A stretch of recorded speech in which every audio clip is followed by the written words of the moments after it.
Muay Thai Thailand. Muay Thai буюу Thai box нь хамгийн харгас хэрцгий тулааны урлагт тооцогддог бөгөөд маш хурдтай, техниктэй гатуун ширүүн спортын төрөл юм. Өвдөг дохой ашиглан зохих олон янзын зохилт бүхий энэ урлаг Тайландаас гаралтай 2000 жилийн өмнө үүссэн гэж үздэг ба Muay Boran хэмээх өөр тулааны урлагаас их авч хөгжсөн гэж үздэг байна. Энэ урлагийн тухай олон янзын домог байдаг ба хуучны нэгэн домогт өгүүлснээр бол Muay Thai эзэмсэн нэгэн мастер бусад тулааны урлагийн шилдэг мастеруудтай 10 тулаан дараалан хийсэн ба бүхэл өрсөлдөгч нь тулаан эхлээд хэдхэн секундын дараа амьгүй болсон гэдэг. Thai боксчид кикбоксер болон каратечдын эсрэг тэмцээнд ялалт байгуулснаар 1977 оноос хойш дэлхийд нэр хүндтэй болсон байна. Ninjutsu Япон.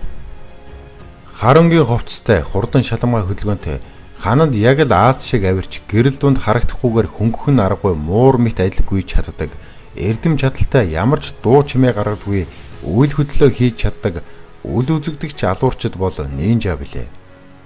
Зөвхөн тулааны урлаг төдийгүй тагнуул хийх урлаг, дайсны нутагт хорлон сүйтгэх ажиллагаа явуулах арга барил, гатуун ширүү нөхцөлд амьд үлдэх арга зэрэг олон зүйлийг агуулсан нэгэн том цогц урлаг юм. Нинжагийн мастерууд ханан дээгүүр гүйж өндрөөс харааж утаа дэлбэрэлт үүсгэхийн тулд хими бодисуудыг хольж сурсан байдаг. Мөн үүнээс гадна халуун хүйтэн төсвөртэй болох чадварыг эзэмшээ зогсохгүй, хоол усгүйгээр хэд хоногийн турш хөдлөх амьдрах арга барилч суралцдаг байна. Krav Maga, Израиль. Krav Maga нь цэргийн зэвсэггүй байлдааны систем юм. Энэ тулаан амь насанд аюул учруулж чадахгүйс аюултай тулааны урлаг юм. Израилийн аюулгүй байдлын хүчнийхэн үүсгэн улмаар алдартай болжээ. Krav Maga тулааны үед тулалдагч нь өрсөлдөгчийнхөө биеийн хамгийн эмзэг хэсгүүд рүү довтолдог байна. Хуруугаараа нүд рүү жичих, цавь руу өшгөлөх гээд жинхэнэ гудамжны зэрлэг зодон шиг боловч бас гэж хөдөлгөөн бүхэн нь бодож төлөвлөсөн байдаг аж. Krav Maga тодорхой дүрэн байхгүй бөгөөд эрэгтэй эмэгтэй хүмүүсийн дасгалын хооронд ялгаа байхгүй.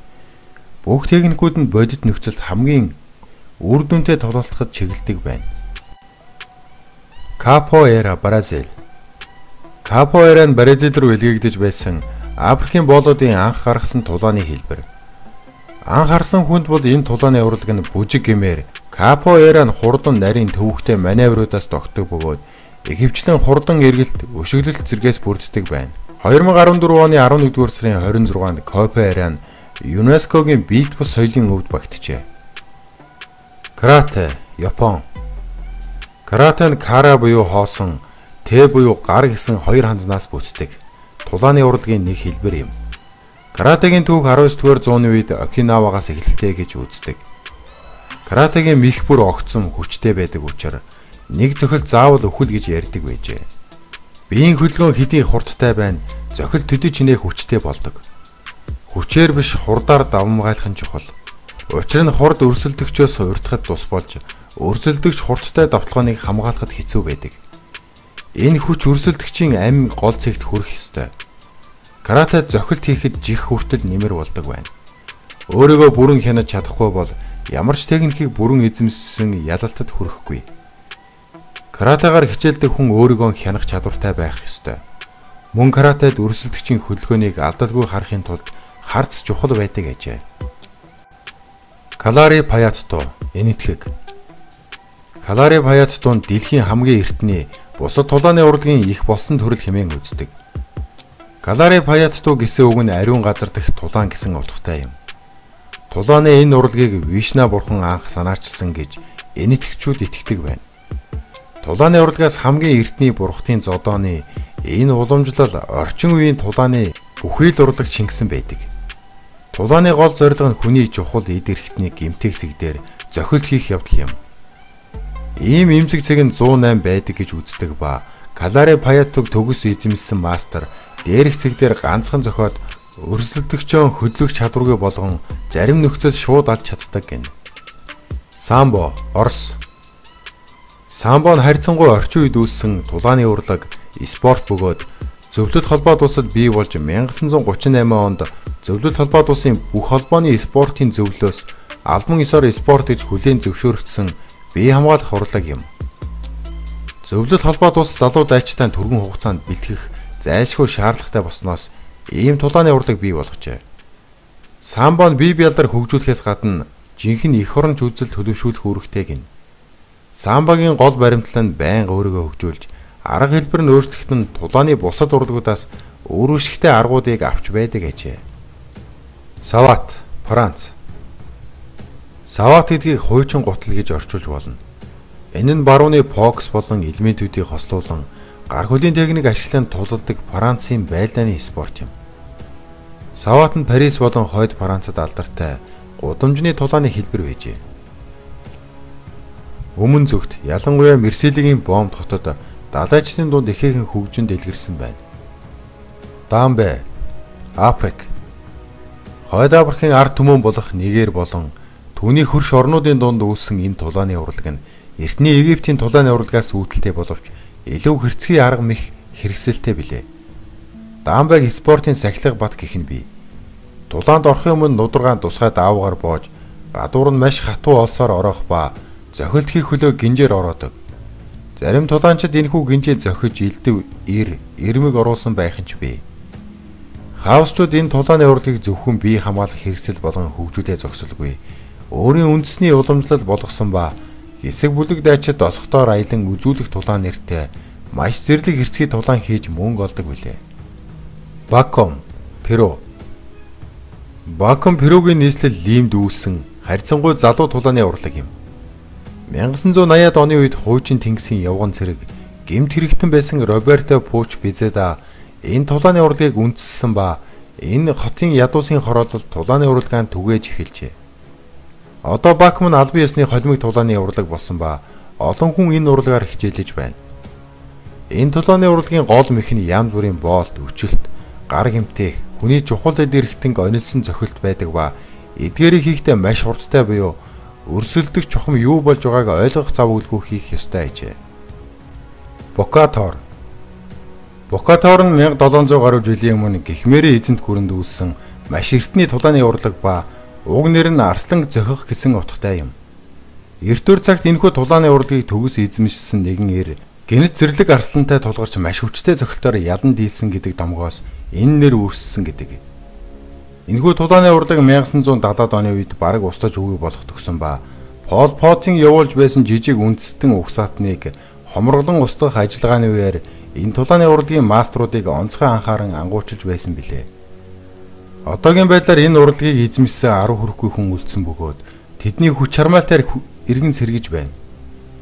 Бокатар техникийн хувьд тай бокстой төстэй бөгөөд Муай Тай буюу тай боксыг чухам энэ урлагаас үүсэн гэж үзэх хүмүүс ч байдаг. Ингэж үзэх үндэс бий бөгөөд Гихмерийн эзэнт гүрэн оршин байх үедээ Тайланд болон зүүн өмнөд Азийн ихэнх хэсгийг эзлэн захирч байжээ. Бокаторын бусад тулааны урлагаас ялгарх гол зүйл нь маш зэрлэг олон янзын арга мехтэй бөгөөд 10,000 гаруй мэх бүхий энэ тулааны урлагийг мөн хамгийн хэцүү нарийн урлаг гэж үздэг байна. Силат, Малайз. Силат хэмээх энэ тулааны урлаг нь Суматрын ард эргээр 7 дугаар зуунаас хойш нутаглах малайзчуудын гол зэвсэг байсан билээ. Түүхийн урт хугацааны туршид энэ газарлуу далайн дээрэмчид, Португалийн эзэлэн түрмгийлэгчид, Британчууд, Япончууд хавдаж байсан учраас уугуул орсон суугчид болох Малайзийнхан өөрсдийгөө найдвартай хамгаалах хэрэгсэлтэй болох хэрэгтэй байсан ба ингэж Силат үүссэн байна. Энэхүү урлаг нь бусад олон тулааны урлаг шиг элдэв гүн ухаантай огт хамаагүй ба дайсны 10 секундын дотор дахин эсэргүүцэл үзүүлэх чадалгүй болгох цорын ганц зорилготой юм. Силатын зохилтууд маш хурдан огт санаанд ормгүй байдлаар хийгдэх ба зохилтоо даалдлах, хуурах олон арга хэрэглэнэ. Энэ урлагийн хамгийн хэрцгий төрлийг өнөөдөр зөвхөн Малайзтай заадаг байна. Шаолны сүм тулаанчдыг даруузан ухаалаг буйртай байхыг чухалчлан заадаг бол Силатад элдэв зүйл бодлогоогоор дайснаа боломжит бүхэл аргаар номхруулахыг заана. Дашрам дуртахад Mortal Kombat-ийн бараак яг энэ урлагаар тулалдаг билээ. Арнис, Филиппин. Филиппинд үүсэн энэ тулааны урлагийг заримдаа Скрима гэж нэрлэдэг. Арнис нь зөвхөн гар тулааны арга мэх төдийгүй элдэв зэвсэгтэй тулалдах урлаг бөгөөд кали хэмээх саваамад, боо хэмээх утга зэргийг хэрэглэнэ. Арнисын үндсэн арга мэх нь янз бүрийн маш хурдтай зохилт, барьц, өрсөлдөгчийн довтлогыг зогсоох мэх, сүрж довтлох зэрэг юм. Энэ тулааны урлаг нь тухайн нутгийн будаа тариалагчдын өөрсдөө хамгаалах гол зэвсэг нь байсан ба 450 жилийн турш хориотой байсан билээ. Хэдийгээр хориотой боловч тулааны урлагийн маструуд энэ урлагаа бүжгээр халахвчлан хадгалан өнөө цагийг хүргэж чадсан байна. Армийн гар тулаан. Армийн гар тулаан энэ төрөл нь гар хөл болон толгоогоор зохих элдв өвчлөлт бүхий мэх зэрэг хамгийн үр дүнтэй хамгийн шилдэг болгоныг бусад тулааны урлагаас авч нэгтгэсэн юм. Өөрийгөө хөгжүүлэх оюун ухааны өндөр шатанд хүрэх зэрэг гүн ухаан бүхий бусад урлагийг бодвол армийн гар тулаан нь байлдааны нөхцөлд хамгийн үр дүнтэйгээр дайснаа дарах энгийн гэмээр зорилготой бий болсон билээ. Энэ урлагийн үүслийг 1979 онд болсон агаарын десантын дайчдын анхны тэмцээн болсон жилээр тооцдог ба үүнийг бий болгоход агаарын десантын төдийгүй бусад төрлийн цэргийн анги нэгтгэлийн бэлтгэлийн программыг ашигласан байна. Өнөөдөр энэ төрөл олон төгсөн тусгай спортын төрөл болон өргөжсөн билээ. Хапкидо Солонгос. Хапкидо энерги нэгдэх зам хэмээн орчуулж болох энэхүү тулааны урлаг нь харьцангуй залуу урлаг бөгөөд Солонгос улсаас ихтэй билээ. Хэдийгээр саяхан үүссэн боловч өнөөдөр Солонгост энэ урлаг тэквондо, жудогийн дараа бичигдэхээр алдарсан ба үндсэн арга техник нь өөрийн болон өрсөлдөгчийн хүчийг ашиглах явдал юм. Унах явцтай өрсөлдөгчийн хүчийг тодорхой чиглэлд оруулж улмаар үүнийг ашиглан сөрөг довтлогоо хийх зэргээр тулалдана. Хапкидогийн тулаан маш хурдан буюу ганц нэгэн секундын дотор болж өнгөрөх ба өрсөлдөгчөө гиндүүлэх үл харагдах цогцолтоор баялаг. Мөн гар тулаанаас гадна хутга сэлэм сава мо зэргийг хэрэгэлдэг тусгай арга мэх олон бий. Өөшөө Хятад. Өөшөө бол Хятадын тулааны урлагийн бүхэл хэлбэрийг багтаасан нэр томьёо юм. Үүнийг дайны урлаг гэж орчуулж болно. Өөшөө нь Хятадын нутаг нутгийн сургуулиурын маструудын гээд олон өөр хэлбэрээр хөгжсөн байдаг. Энэ спорт тодорхой хөдөлгөөнд түргэн шилжилтээр голдуу хөлөөрөө зохидог.